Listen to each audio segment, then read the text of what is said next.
It's time once again for Uncle Matt's bedtime story.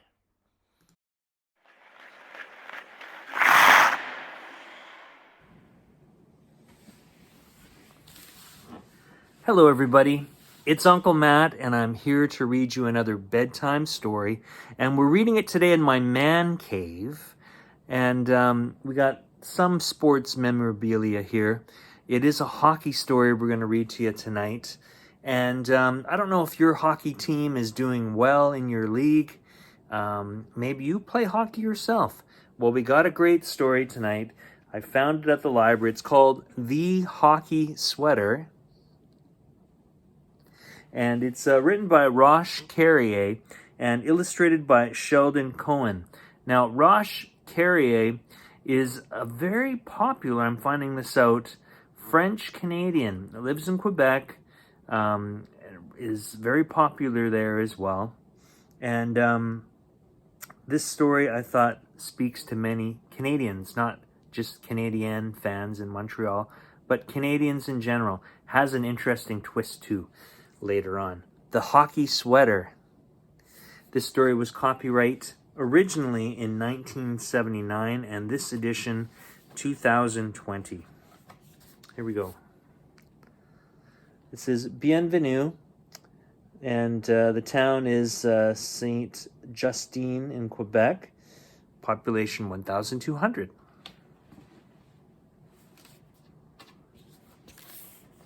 The winters of my childhood were long, long seasons. We lived in 3 places, the school, the church, and the skating rink, but our real life was on the skating rink.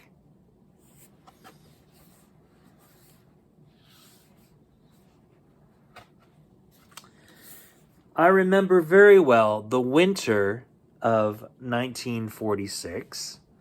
We all wore the same uniform as Maurice Richard, the red, white, and blue uniform of the Montreal Canadiens.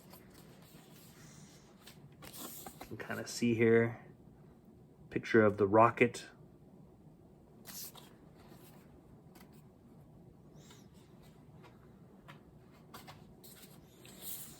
One day, my Montreal Canadiens sweater was too small for me.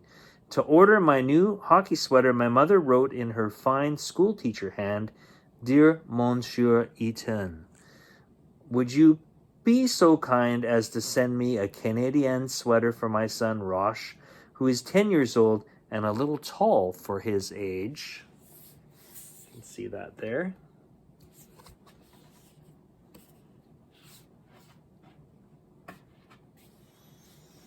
This is some of the life in the town there. The winter life. And 2 weeks later, we received the sweater. That day I had one of the greatest disappointments of my life.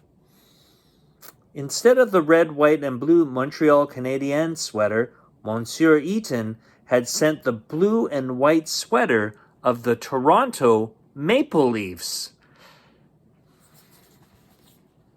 Can you see that?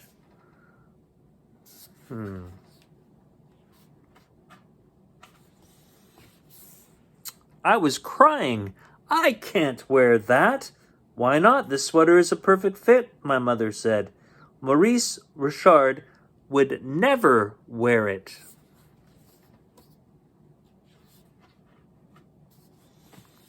When I arrived at the skating rink in my blue sweater, all the Maurice Richards in red, white, and blue came by one to look at me.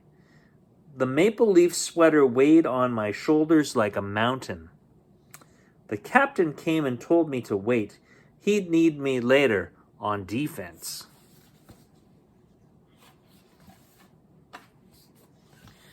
By third period, I had not even played. I'd still not played. "This is not fair," I shouted. "It's just because of my blue sweater." I crashed my stick against the ice so hard that it broke.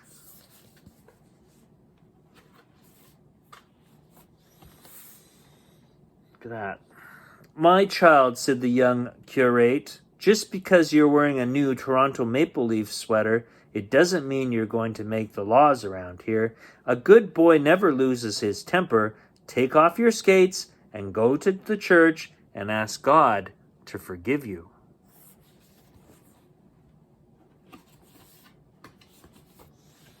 Wearing my maple leaf sweater, I went to the church where I prayed to God.